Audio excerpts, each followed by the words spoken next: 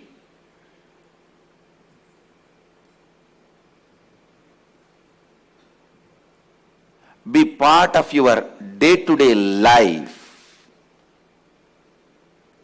Third eye and awakening the third eye is not just mystical alone. It can be directly experienced in your very physical plane.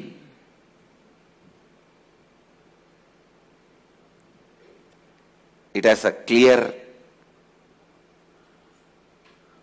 defined powers which can add to your day-to-day life, not just exploring the mystical path and spiritual experiences. It can directly help you experience so many extraordinary things in your day-to-day life.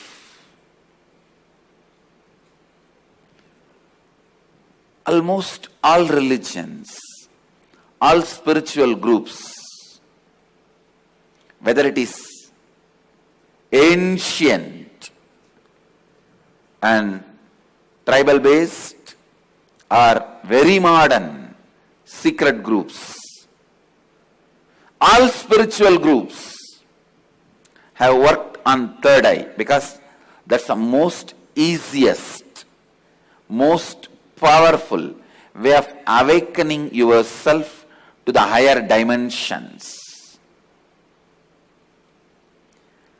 Awakening yourself to the higher dimensions.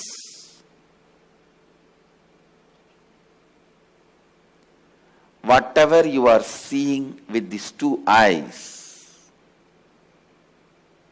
are not reality and not enough.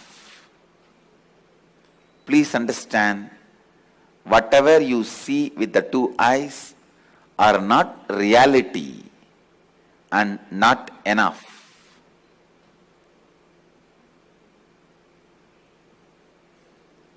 Third eye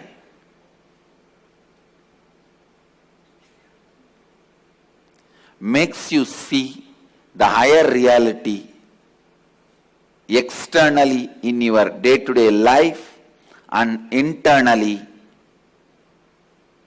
in your life and death journey. Third eye is one of the powerful energy center in your body. It is located between both eyebrows, where I have this red color kumkum. To tell you honestly, there are some subjects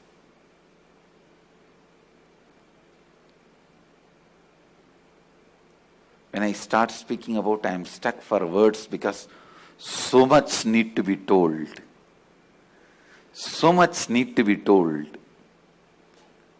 Whatever introduction I am giving it to you about third eye looks very pearl, very little. When I see the reality of the third eye, I can say it is just third eye. Everything is centered on third eye. Whether the lifestyle practices or rituals or spiritual practices belong to all spiritual traditions.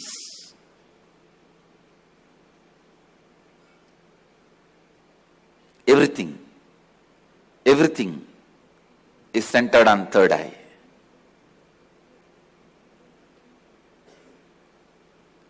Awakening the third eye makes you immediately experience God. I can say God minus third eye is man, man plus third eye is God. God minus third eye is man, man plus third eye is God.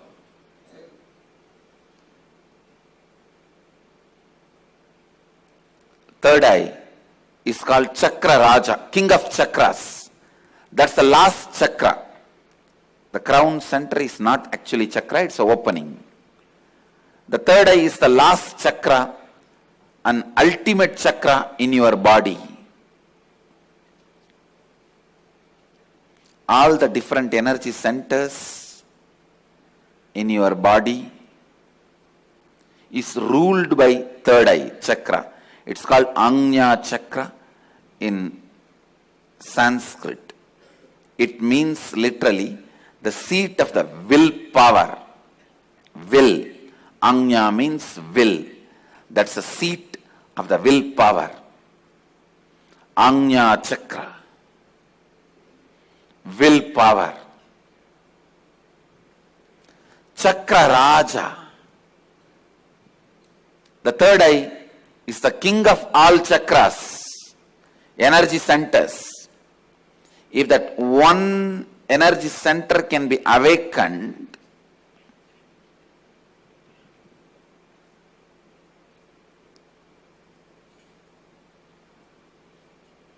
all the energy centers can be awakened.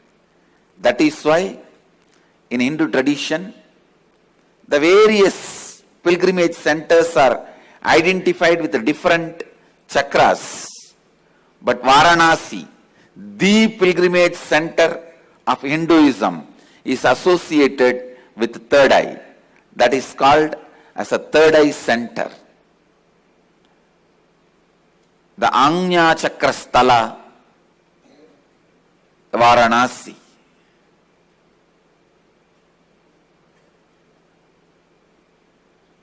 People ask me, what happens to you when you activate your third eye? Actually, I can't say.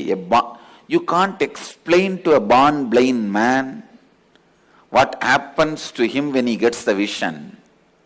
How much ever you try, you can't explain all the dimensions.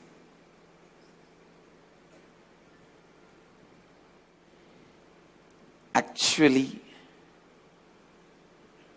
when you activate the third eye, only then the real vision about the life happens to you. You start seeing the reality. You start seeing the truth as it is. Seeing only with two eyes and living, making decisions, seeing through the third eye, living and making decisions, these two lifestyles can never be compared. I can't even say, with the awakening of the third eye, you will get a lot of intuition power or other spiritual powers. No. Let me be very honest. When you awaken the third eye, your whole life will be different. What ordinary people call as intuition will be your lifestyle.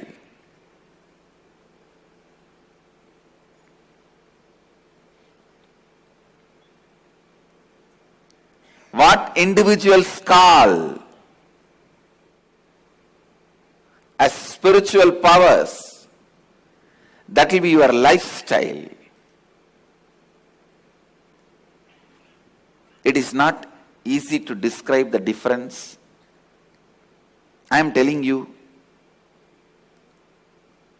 the truths about the third eye was never believed by mass because it seems too good to be true. Too good to be true. When I declared, if your third eye is awakened, you can see with closed eyes. Your ordinary two eyes are not required for seeing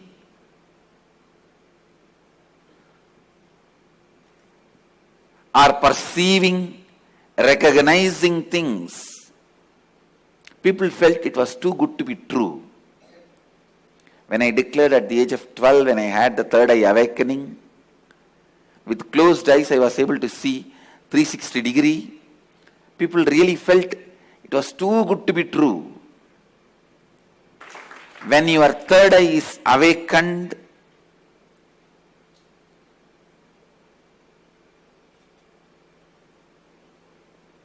not just your intuition will be awakened. Just understand this one example. A person who is standing in a road and seeing both sides. How much he can see? He may be able to see 100 meter this side, 100 meter this side. But if a person is standing on the 10th floor and seeing the same road, he can see 1 kilometer this side, 1 kilometer that side.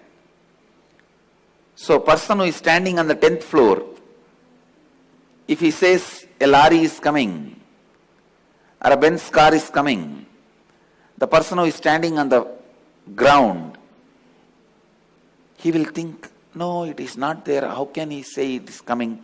Few minutes, it will come. So the person who is standing on the ground will think the person who is standing on the 10th floor is having intuition. It is not intuition, it is in tune with the reality.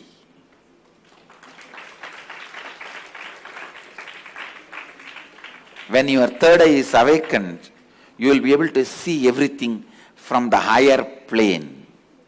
So you will be in tune with the reality. People ask me, can it help me in my material growth? I tell you, it will help you in everything. In your health, you will be able to see through your body.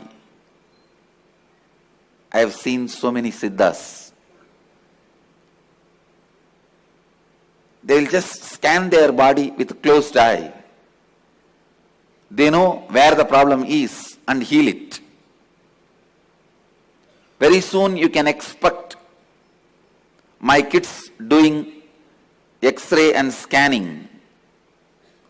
You will see they will be demonstrating.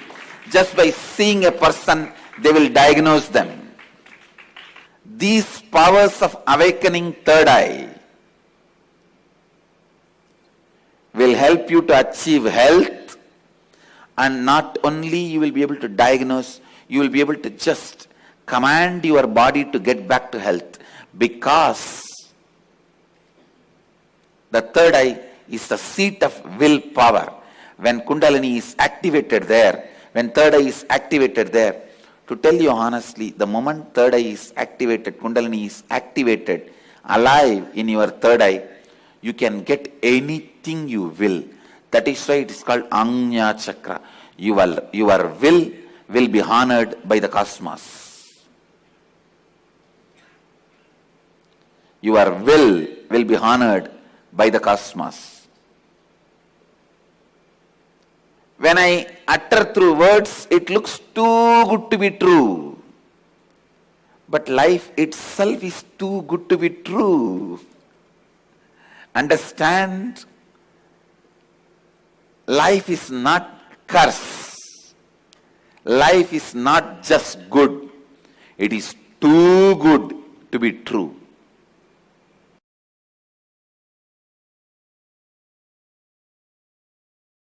Third eye is an intra-organ, just like both your eyes, which has cords and nerves. First. Second, the consciousness you are using to operate these two eyes, called chakshu, the same consciousness only needs to be used to operate third eye also. And third, listen, when you start experiencing, all this basic introduction is needed for you. So don't think when basic introductions are given, oh, this is not necessary. No. It is needed for you. when you are going to operate some part of you, you need a thorough introduction. See, without reading the owner's manual also you can operate a car, but you will only be knowing the basic things. Like iPhone. Without reading the owner's manual, you can operate, but you will be only calling, nothing else. Still many of the Indian rich villages use the iPhone only for calling. They will be having it, but they don't use anything else other than making phone call. Understand? Agamas and Upanishads are owner's manual for you. Even if you don't read, you will be alive, no doubt. You will eat, digest, sleep, die. You will fight when you are hungry. You will love when your hormonal pressure has increased. They say, the one-liner I read, make love, not war. If you insist you want to do both, then get married. So you may just take birth, eat, digest, have few kids and disappear. Without reading the owner's manual also you can survive, but it is only surviving, not living. Surviving, not living. And if you read the owner's manual, know what you are going to do with all the dimensions available to you, all the apps available to you.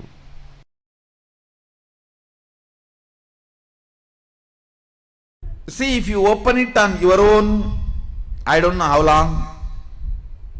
If I am going to open it for you, how much it takes for you to open your two eyes? So that much only it takes.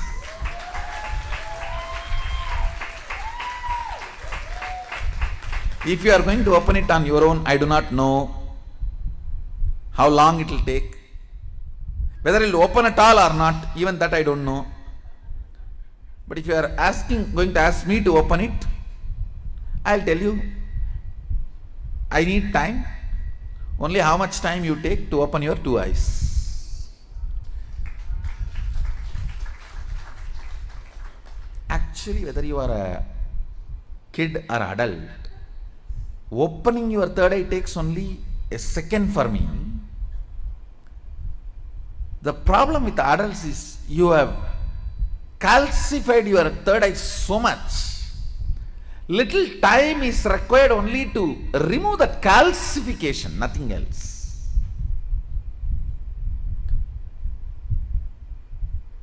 Only to remove the calcification, it takes little time, nothing else. Actually, when your third eye opens, your whole face radiates something called grace. I'll strongly recommend these 2-3 small activities. Every night have aritaki powder, half teaspoon. So that cleanses all the fluoride calcification in your third eye. And before going to bed, take little turmeric or kumkum, apply it in, mix it in water like a paste, nicely rub. See, fluoride and turmeric both have a quality of penetrating your body through skin. Fluoride goes and calcifies, turmeric goes and decalcifies. In those days, in Hinduism, women used to apply turmeric in their face in the night time and early morning. Now all the dirty, fair and lovely, what all? I don't know what all they apply, now I don't know. In those days, women used to apply. I have seen my mother and all, she will rub in stone. In the bathrooms there will be a small stone, on that the turmeric will be there, like this big seed, and they will rub that. Night time they will apply once, and early morning when they take bath they will apply once. It removes all the calcification, either by your water or by food. The calcification settles, will be removed. You will have very bright awakened third eye. I strongly recommend, even for men, in the night time, who is going to see you? Who is going to see you in the night time? So, even men can apply on the forehead. Not just applying, you have to rub. So, it penetrates through the skin and decalcifies. These few things will really help when I awaken your third eye to keep it awakened. If the calcification is removed, keeping it highly active will be easy if you clean up your forehead with a organic. Please go for organic turmeric and organic kumkum. Kumkum is nothing but processed turmeric. You can use even kumkum, no problem. Anyone is okay. Turmeric or kumkum, even men, it will really help to clean your third eye and decalcify the calcification.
Please understand. You are given a direction. You are given a right direction. That's the right word I'll use. For your manana, contemplation, for your internalizing. You are given a conscious direction. What you are supposed to do to experience the ultimate consciousness is described in this verse. Pure consciousness is all-pervasive. Even the moment you meditate, you just know.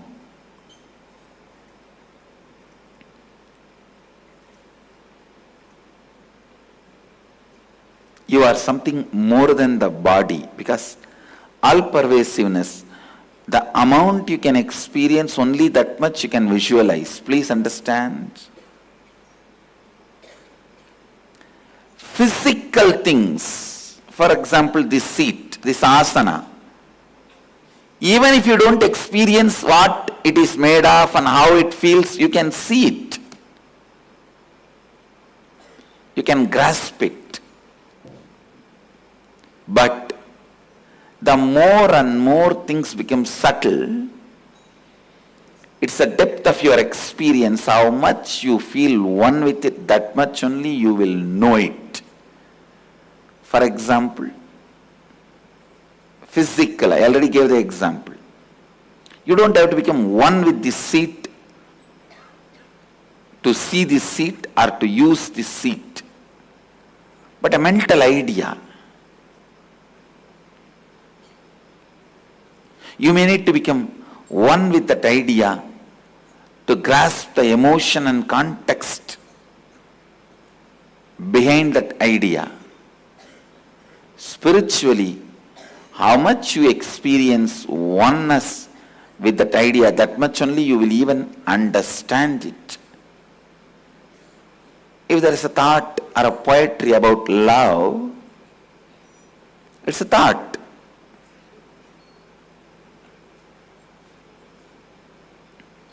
The level you experience that emotion, that much only you will understand those words uttered, the thought current.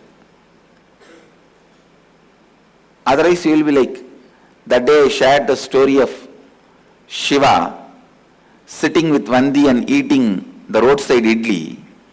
One of my Swamis said the moral of the story is, even Mahadeva ate roadside idli. Eating roadside idli is not wrong. When you don't understand the emotion, this is the word, this is the meaning you will make for the words. Understand?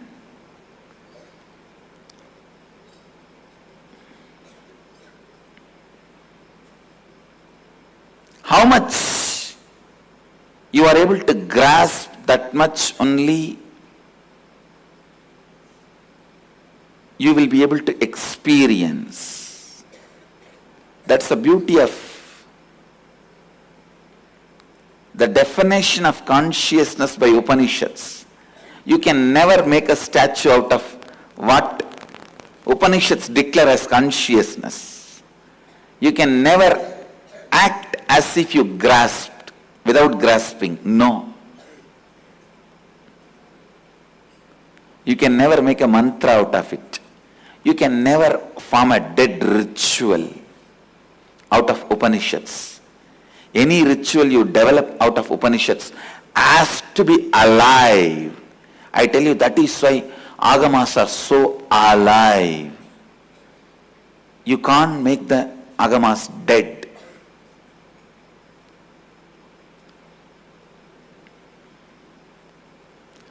How much ever you try to kill them, again and again we will happen and make it as alive. Agamas can never be dead. Nigama means Vedas. Agama means applied Vedas. User-friendly version of Vedas. manual how to use Vedas is Agama. Please understand, pure consciousness is all pervasive. Meditate on it. What is it? All pervasive. Is it ocean? No. Even water is not all pervasive. Is it air? No. Beyond the Valimandala, the air field, it's not all pervasive. Then what is the all pervasive? Space? No. Like space. Because even in our space only there are some few billion planets. But universe is much beyond few billion planets we have ever understood or imagined. Vyakta, avyakta, manifest and unmanifest. Manifested and unmanifested.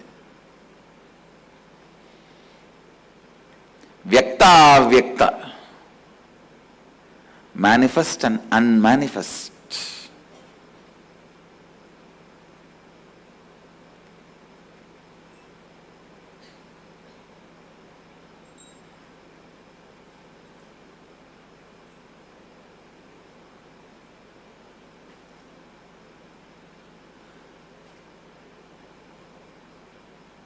Meditate on it. Meditate on it. Meditate on it.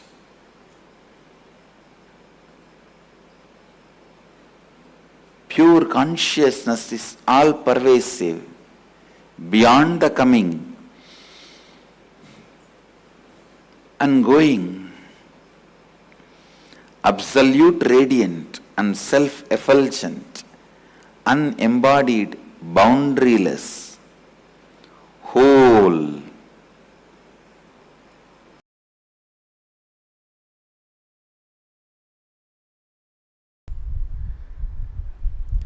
Listen, just if you are honestly seeing yourself, you will understand most of the time you hypnotize yourself to believe you are intense just to dump that action. Oh, I was intense, I am intense, I tried my best with all my intensity, it's not working out, let me go to something else.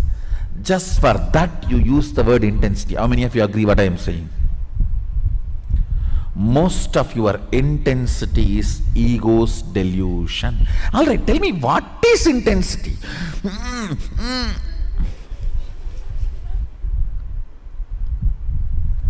Word which has no meaning but puts you in a space as if it has meaning is delusion. I should say persistence, not intensity. I have seen people, it is persistent people who are successful, not the so-called intense people. The so-called intensity is all like emotional ups and downs. I have seen people, I have seen enough of intense people.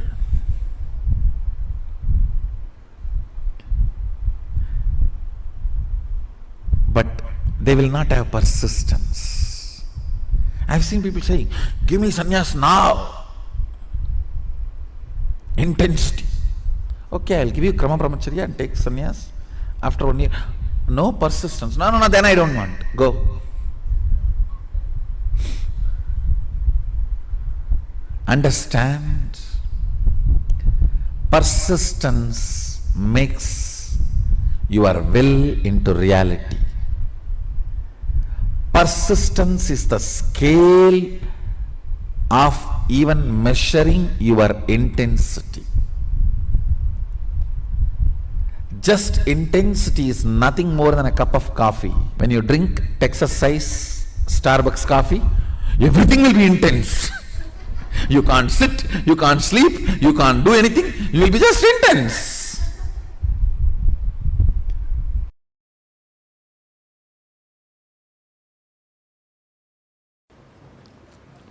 Soon you will see.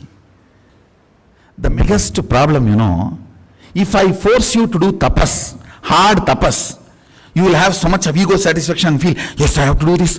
Just to do the tapas, you will be stable. Because here I am doing everything, you feel bored, and you don't even have the patience for me to manifest the whole thing. Now that is where the whole problem is.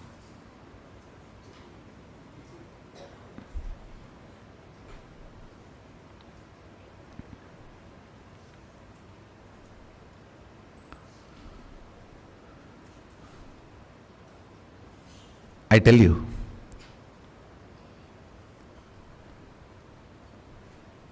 it is not that at that time people did not believe what I claim and declare I will make it into reality. They believed. But impatience is a throbhava, delusion with which they are covered.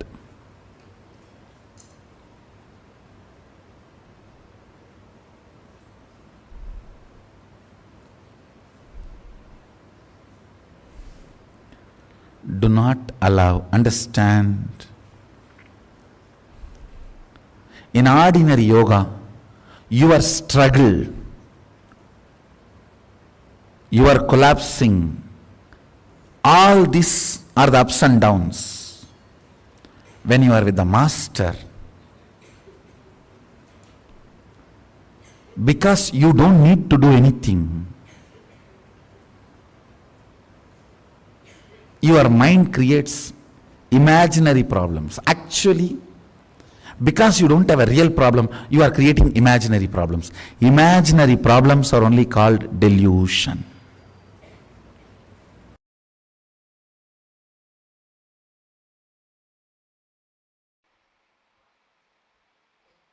Everything,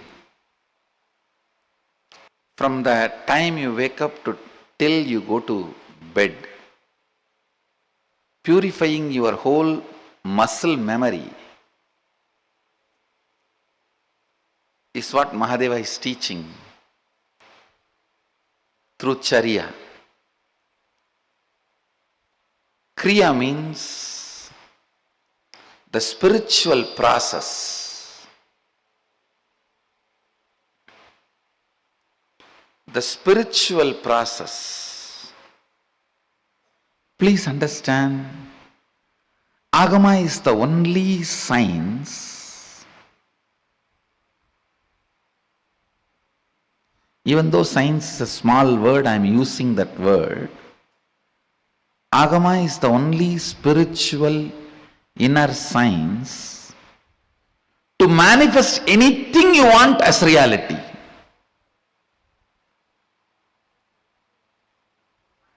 If you want to bring God into a stone and want to make him live in that stone, there is a kriya. There is a process. If you want to heal your stomach pain, there is a kriya. There is a process. If you want to heal somebody's cancer, there is a kriya. There is a process. If you want to bring rain, there is a kriya, there is a process. If you want to stop the rain, there is a kriya, there is a process.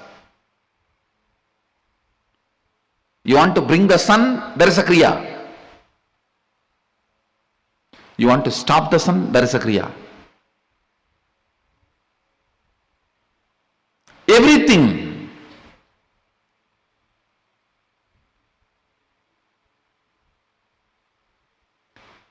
Everything, you can achieve it through the certain kriyas, processes.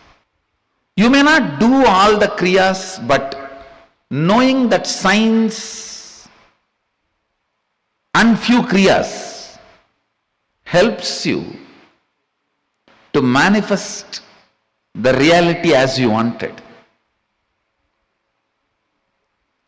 To manifest the reality as you wanted.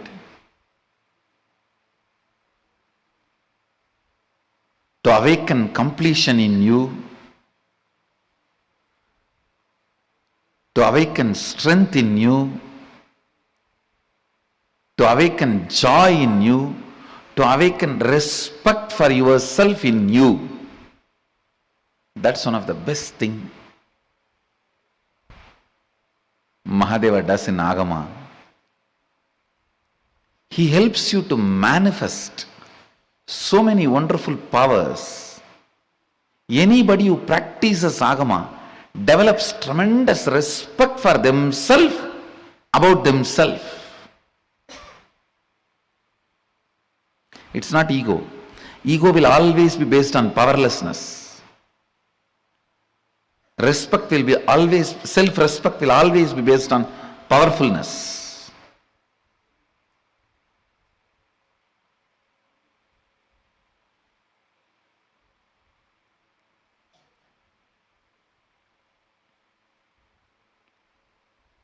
Every time when a problem comes in front of me, I only become more powerful by learning and expressing the method and solving it.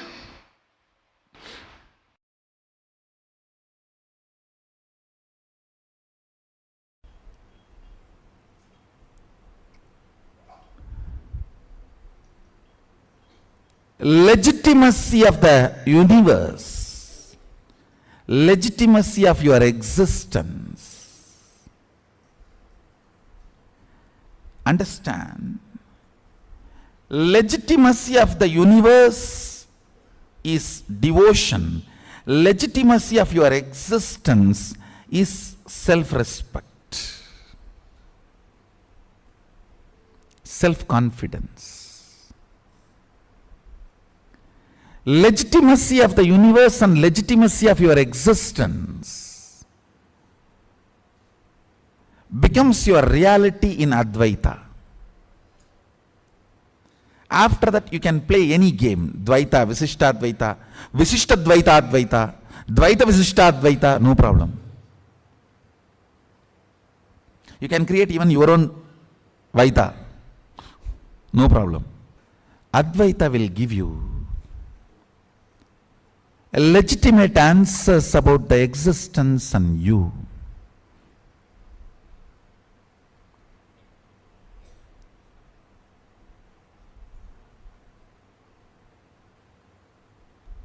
Will bring legitimacy to your existence.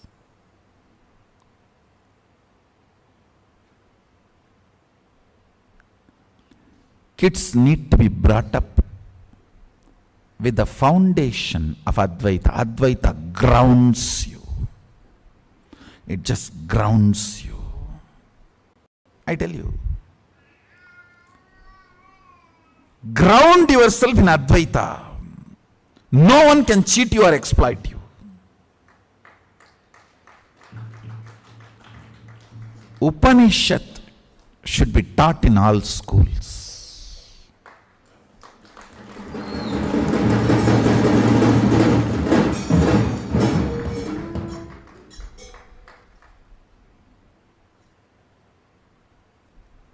The fundamental truths of Upanishads. A kid, whether he wants just a candy or he is thinking of his future vision, everything he should be grounded on Advaita and cherish and plan. He will be amazingly grounded, I tell you. Advaita makes you loved and wanted with this existence. It will make you feel you are wanted, you are loved, you are cherished. You have a legitimate right to exist.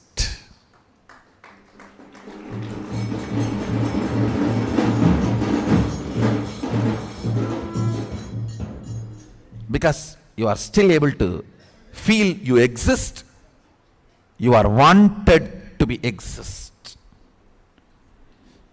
If you still feel you exist, your existence is wanted and celebrated.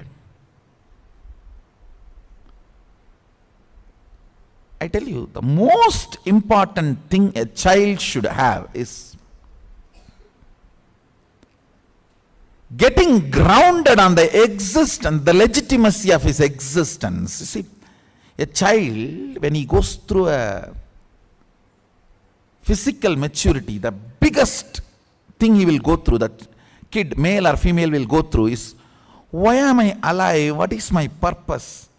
Why am I existing? What am I going to do? This why. Understand that why cannot be answered by one answer.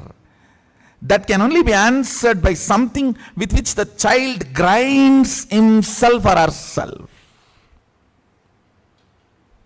I've seen in villages, to make the grinding stone smooth, they will put the tavdu. Tavdu, I don't know what's the English word. Husk and the lemon juice, they will pour it. And tell the kids only have to sit and grind to make that grinding stone smooth. If they buy new grinding stone from the shop, it will have the small sharp edges.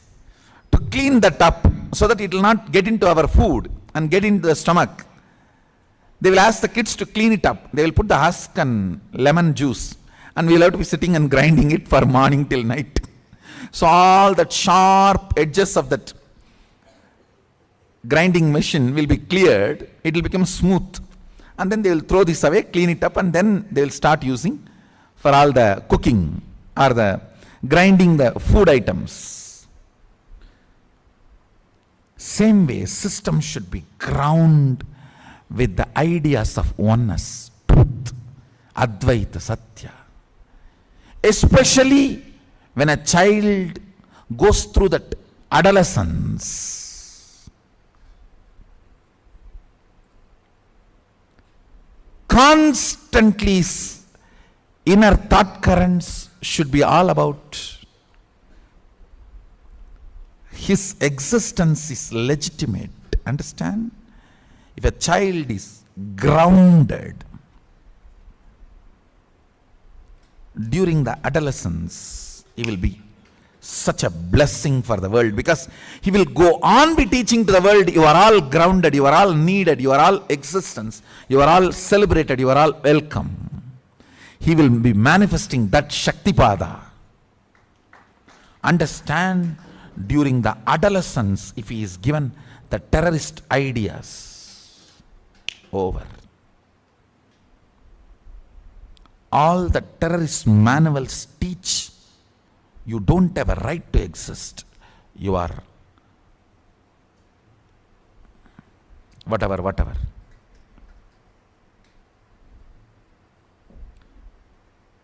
You don't have a right to exist. Your existence is a curse on you. Your existence is from the sin. Your existence is from something wrong.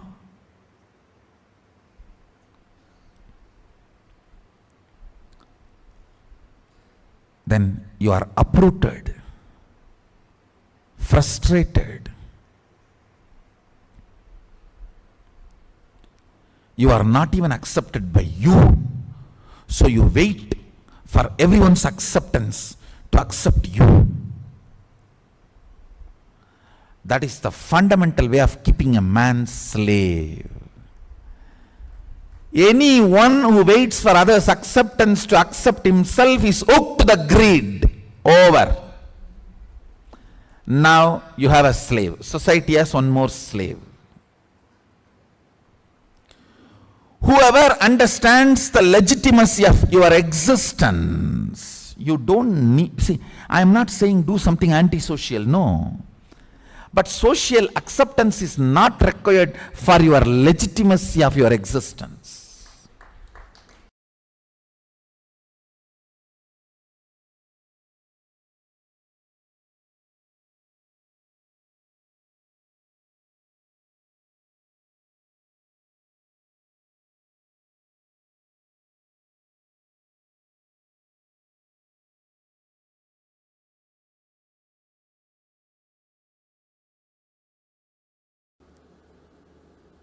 static matter, dynamic activity. See, static matter means a small stone in your kidney to the Everest mountain. Everything is static matter. Dynamic activity, water flowing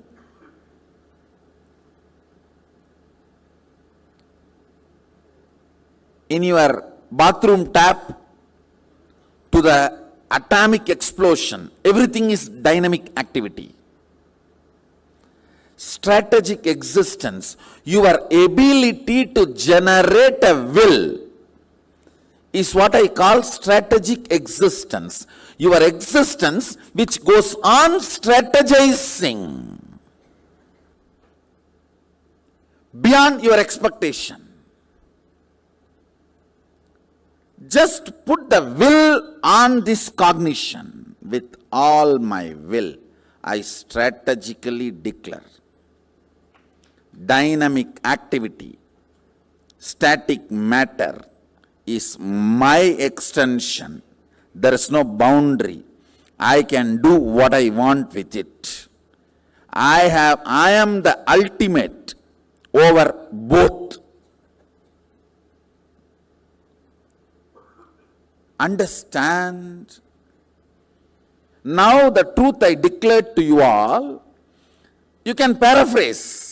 Multiple understandings which comes out of this cognition. That is the source of power manifestation. This is the logic of power manifestation. All of you understand? So the essence of this session, static matter, dynamic activity, strategic existence is one and the same. My strategic existence has power over everything. It may be repetitive, but please put this again as a status. This as your status. This is your state. This is your real status. Fundamentally, I am working on your biomemory.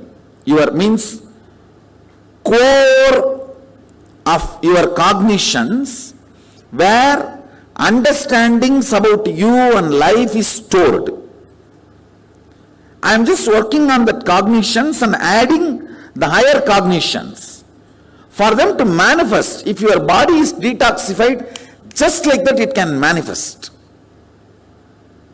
The manifestation will be just fantastic. That is why I am insisting so much on detoxification. Being healthy, I can make you manifest more powers.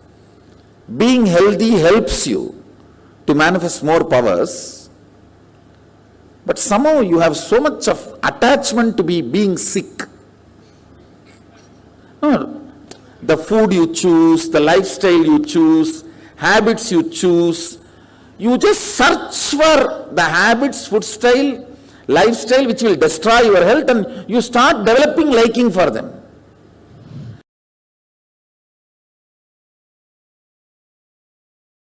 Our manifestation happens from the space of oneness, and oneness becomes your space, source.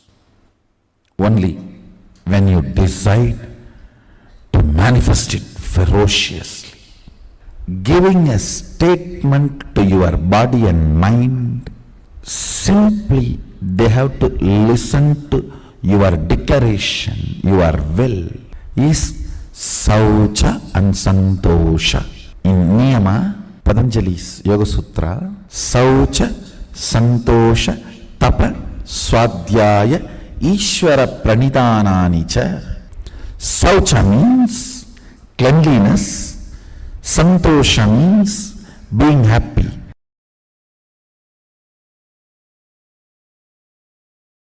Fundamentally, Mahadeva says that depth of space, understand, he says very clearly,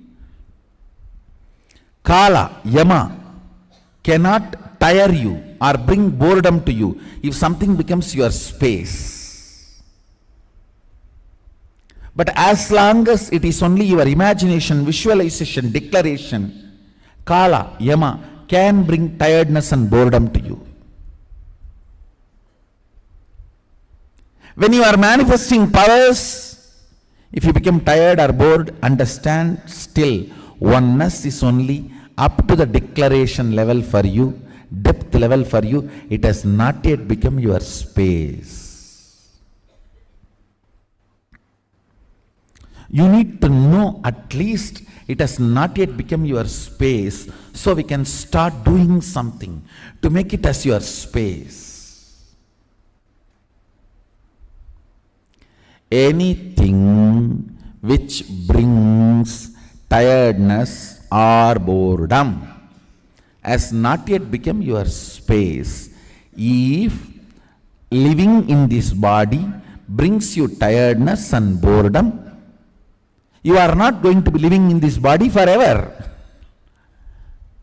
When that becomes too much, you are going to drop it and move ahead.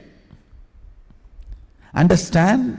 You can take it rightly, wrongly, good, bad. I am giving you fundamental principles. If you manage not to get tired or bored living in this body, you can live as long as you want. That is what Bhishma has mastered. Bhishma has mastered his hormones. The brahmacharya. See why this brahmacharya practice, ability to master your hormones and chemicals. The most powerful chemistry happening in you is your hormonal gush, means the male or female hormonal gush. If you can stand that with your will persistence, you can handle any chemistry in your system, any chemical changes or hormonal changes. A brahmachari can produce any chemicals he needs inside his body. He has achieved that mastery.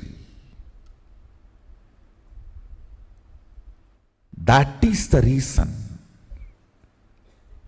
his father blesses him. Let you become Icha Mrityu. Even if Santanu has not given the boon, Bhishma would have lived as long as he wants. Because of the power of brahmacharya. With Santanu's blessing, it is now sealed boon, power. Understand? If you remove the effect of Yama, time on you,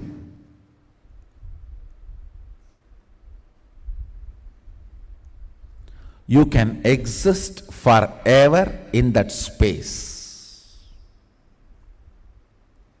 If you want to be in oneness forever, it should become part of your space, means you should become ferocious with you and break this very tiredness and boredom. Tiredness and boredom does not get broken by cute romance. Puppy, puppy. Oh, cutie pee.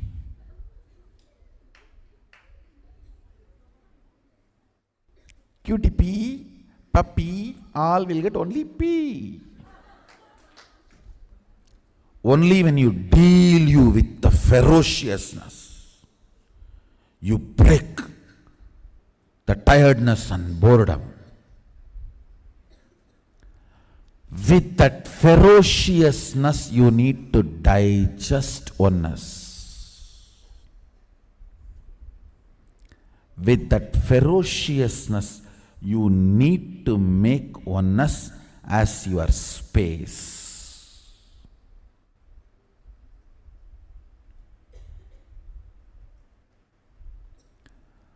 This is the first lesson for all the Mahasadashivoham participants and Sadashivoham participants, inner awakening participants, or anybody who wants to manifest powers. Power manifestation happens from the space of oneness, and oneness becomes your space, source, only when you decide to manifest it ferociously.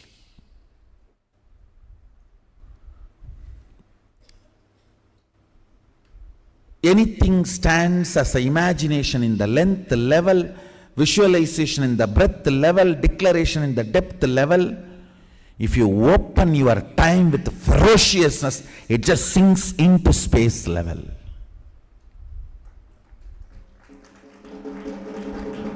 Time dimension does not get opened by any technique, practice, QTP level. Time opens and lets the visual imagination, visualization, declaration become part of your space only by ferociousness.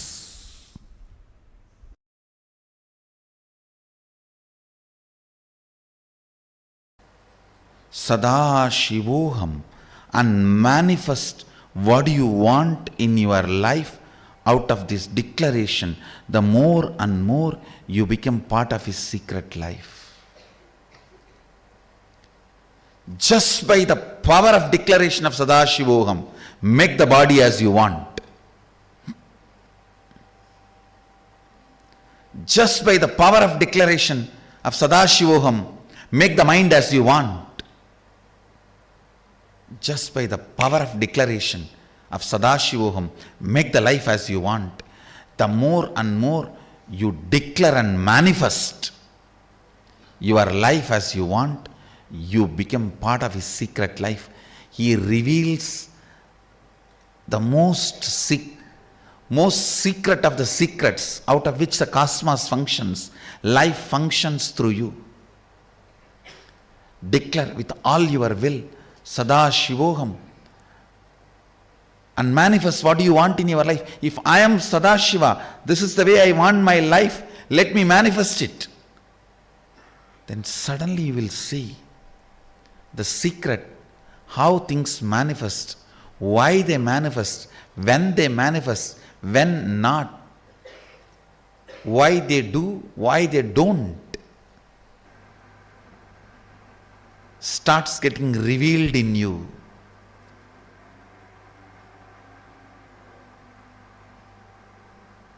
You become part of his secret life. Only if you declare and start manifesting it without blaming anybody, without putting the responsibility on somebody, when you start,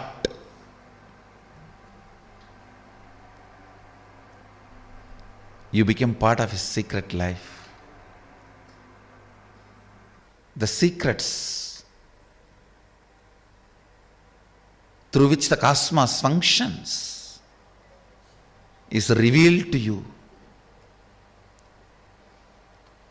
When you understand why he does what he does, you just fall in love with him to the extreme and feel the oneness with him. I know why he does what he does. That is why I am so complete with him. I am so one with him. If I am given his space, I'll exactly do what he is doing. If I am given his space, I will do exactly what he is doing. The moment I realized I was given his place and space, this is Mahadeva Rahasya.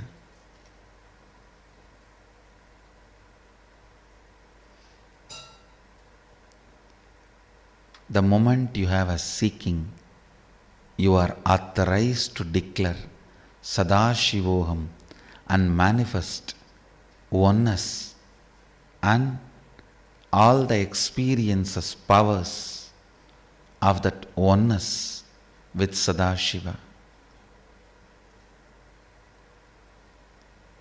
Start manifesting it.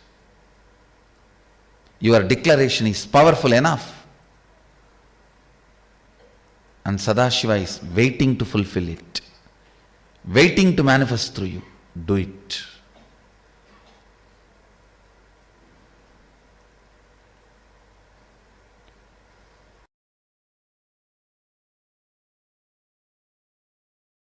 Now you understand why I gave those examples and made you do the homework? Taharakasha. Along with the power manifestation, I am programming this whole thing inside you as a powerful cognition. See, goal is actually you manifesting powerful cognitions only. Power manifestation is to inspire you to manifest powerful cognitions. And it is not that it is something wrong. And Mahadeva, such amazing software developer, his whole system is only to the level of enlightenment you will manifest powers. Because it is from there he is making you manifest. See, in the Yoga Vedanta Sampradaya, towards enlightenment you manifest powers. But here, from the grounding of enlightenment you manifest powers. So the whole software Shaktipada is different. If you go to a guru who says, hey, it is from established groundedness of Sadashivatva, the powers manifest. Understand? When you become Shiva, Shakti manifests in you. That's all. When you listen to this truth and manifest powers, this is your Shaktipada and this is your reality. So you need to be very clear from where you are getting Shaktipada. Even though there is no independent individual energy exists, you have soul only when you manifest powers. Now that is what is the conclusion. Now let's come to the point, what is will persistence and what is will? Listen. Will is not astra, it is shastra. I'll explain these two concepts. Astra means a weapon loaded, pre-planned, pre-programmed and operated. Shastra means power is generated and immediately released, is Shastra. Will cannot be programmed earlier and kept and used. No. Now you generate and you release. The good news is, does not need training. Will. To manifest will persistence. Understand, Mahadeva very clearly says, state, space, manifestation, all the three does not need pre-training, because it is fundamentally based on the space. Will power, will persistence is enough. Means you deciding now, from now what I want to do only matters. Till now what I have done does not matter. Womanizer, Arunagirinathar, not Arunagiri Yogeshwarar, Arunagirinathar, who lived in Tiruvannamalai, he gets KAILΑSA Padavi. Conclusion of these truths I am sharing with you, you do not need pre-training for power manifestation. Now if you decide, Swamiji says, life is continuous rhythm, rhythmic continuum. I have option either to cognize with my own capacity. I have one more option till I cognize, because he cognized and he will do only good to me. I am deciding to vote for him and cognize this. With this strength, let me start acting out what I am supposed to act out from this cognition is initiation. How many of you are getting? That is what is Shaktipada. See, life is rhythmic continuum. You can realize only if you die 3 times and see. See, this life is continuous rhythm. Once you manifest the powers associated with that understanding, that powerful cognitions, then your self-doubt, all that doesn't matter. Your being cognizes, hey, this is the truth. Your being just grasps. Your logic do not know, but your being acts it out is what is falling in love. You will fall in love with these higher cognitions. Nothing can be done. You just know this is the way you are going to be. You will not bother about anything else. How many of you are catching what I am saying? That falling in love with higher cognitions. An acharya should be authoritative enough, authentic enough to present this proposal and make the ball roll. Because now you are going to get into the virtuous circle. One higher cognition, one power manifestation, then because of that more trust on the more higher cognition, and more trust means more power manifestation. That's virtuous circle.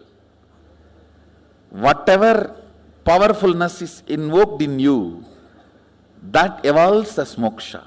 Your inner space should be hit with the idea life is continuous rhythm. Understand? Hit your takara akasha with understanding life is continuous rhythm, powers will start manifesting. See, I tell you, all your thoughts either manifest powerlessness or power. It cannot just be dead. No. It cannot be your retired mother-in-law. Mother-in-law, even retired, cannot keep quiet. Indian mother-in-laws especially. Indian mother-in-law cannot keep quiet even after retirement. Any thought invoked or provoked in you cannot keep quiet. It has to generate powerfulness or powerlessness. Hitting your inner space powerfully with the sacred truth, life is continuous rhythm. Akanda means unbroken. Kanda means broken. Akanda means unbroken. You may think, how can power manifest if I just think life is continuous rhythm? It will manifest because I am telling you to do that. Because you never understood power of your will. You always have been clouded. Its effect on you. When you declare life is continuous rhythm, fundamentally what happens, suddenly your gear is shifted to consciousness. If you are a body, life cannot be continuous rhythm. If life is continuous rhythm, then who you are? Consciousness. That is when it hits your inner space and makes you manifest powers and powerful cognitions. Understand, when you are generating creating a will, if you remember your consciousness, that will becomes reality. Mama sangalpam Shiva sangalpamastu. Let my will become Sadashiva's will. When it will become? If you are consciousness.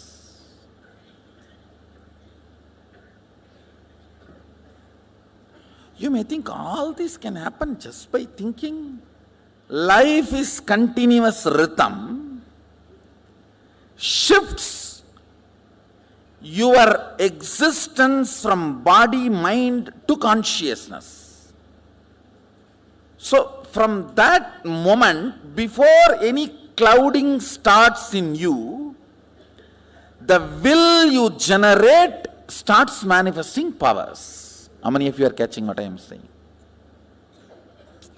See, if again cloud comes and you remember your body, your mind, and your husband, your wife, your man, you are this, you are that, then all mama sangalpam, kada sangalpam astu.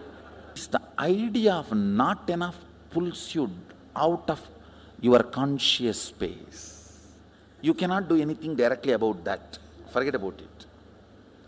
But from conscious gear, when you declare some will persistence and manifest powers, your inner space starts enjoying and romancing with that idea, your consciousness. See, my only job is I need to create a cherished romance inside you about your conscious existence or conscious part of you. That's all is my job. Are you all getting? See, you have a lot of cherished romance about you existing as your body, you existing as your mind. I need to generate and make you cherish the romance of you existing as consciousness.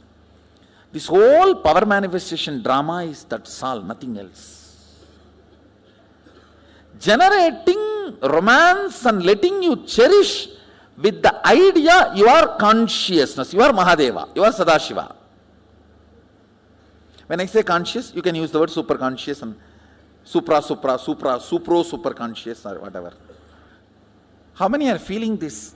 Life is continuous rhythm is a very powerful way of ironing out your whole inner space. From the various angles, I am trying to iron it out.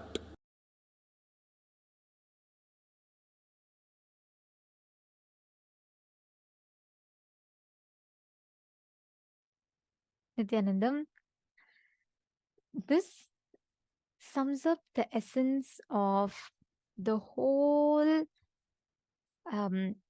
experience. What is power manifestation, the logic of power manifestation, how we can manifest powers. And today we also learned about the science of leadership consciousness. This brings us all to the conclusion of our day today, the 20th day of Paramashivoham. And we thank all the participants for your sincere participation in the last 20 days. And tomorrow we are entering the 21st day of the program. So many of you from all parts of the world have been here sincerely sitting throughout. And it is very, very beautiful to see each of your sincerity, your commitment to experiencing enlightenment, experiencing Paramashivoham. This brings us all to the conclusion of our day today. And most importantly, tomorrow is a very, very special day. Tomorrow, on the 21st day of Paramashivoham, we'll all be having darshan at 9:30 a.m. in the morning. It will be the very first session. So please be on time. Please join by 7 a.m. New York time. Please be here by 7 a.m. New York time. 9:30 a.m. is the darshan, so do not miss. Please be here by 7 a.m. New York time to experience this auspicious darshan and the Pattabhishekam, the coronation. It's a very, very grand and beautiful celebration. Do not miss. Join tomorrow. We'll be having the darshan at 9:30 a.m. New York time. So this brings us all to the conclusion of our day today. And let us all end our day by offering our gratitude to the lotus feet of the Supreme Pontiff of Hinduism. Om Purnamadav Purnamidam Purnat Purnamudachyate Purnasya Purnamadaya Purnamevavasishyate. Om Shanti Shanti Shanti Hari Om Tat Sat Sarvam Bhagavat Shri Nithyananda Paramashiva Padukarpanamastu. Om Nithyanandam. Thank you all, Nithyanandam.